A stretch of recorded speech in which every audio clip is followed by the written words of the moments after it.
Hi guys, ang akong for today's video karon kay makipagsapalaran ko sa ibang bansa para mabigyan ko ng magandang kinabukasan ang aking pamilya upang sa ganon maranasan din nila ang masarap na buhay na di ko naranasan noon. Pero joke lang bitaw. Babakasyon na bitaw ko kadali sa Thailand kay good boy daw ko sa work ingon akong boss maong natagaan tag trip to Thailand.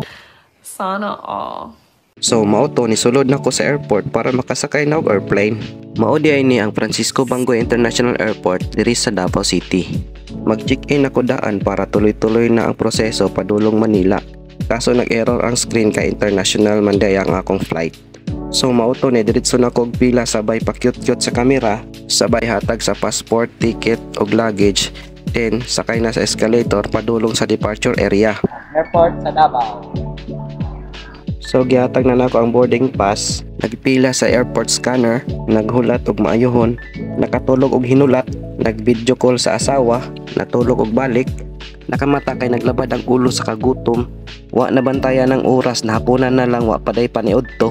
Diri sa airport ayaw na lang jud pag-expect og barato kay mosamot ka sakit imong ulo kung mangunahuna ka sa presyo. Imna na lang jud og tambal daan para mahuwasan. Sa wakas niabot na jud ng airplane na among sakyan. Grabe jud baya akong pinaabot kay alas 4 sa hapon na anak ko diri sa airport. Pero alas 8 pa di ay sa gabi ang flight. Pero okay ra basta importante nakasakay na ko sa biyahe. Aksyon na kog kakulba da. Daghan kay kog mauna-unaan basta makasakay kog eroplano lagi. Pero ay ampo og isalig lang jud nato ang tanan sa Ginoo. Kay sa iya ra jud ta makapangayo og kusog og kaisog sa panahon na kailangan nato siya. So mao to guys, safety ang among paglanding diri sa Manila og happy kay ko. Next step, proceed ta sa immigration. Pero mas nisamot ang akong kakulba kay first time ko na ako mag-flight na international pa jud. Di pa jud ko sure na makapasar sa immigration kay daghan biya kayo requirements. Mga fans na ako atalawa.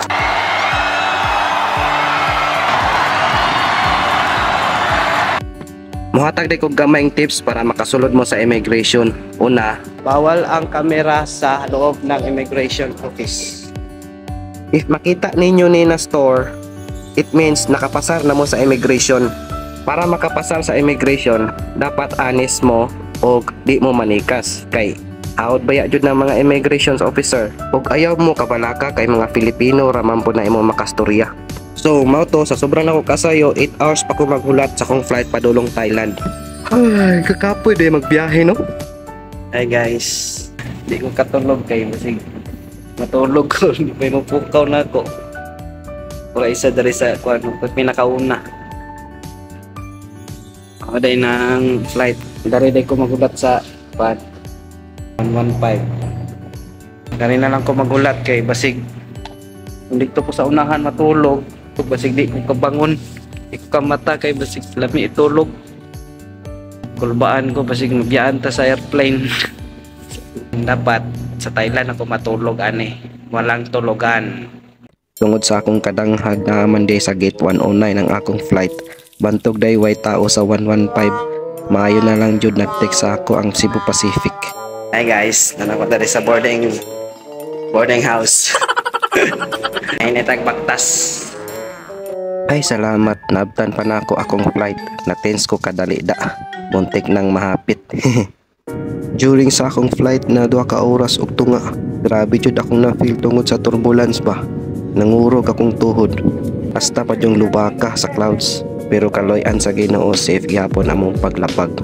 So mauna jud ni ang sinugdanan sa akong journey diri sa Thailand. Sawadee krap. Welcome to Thailand.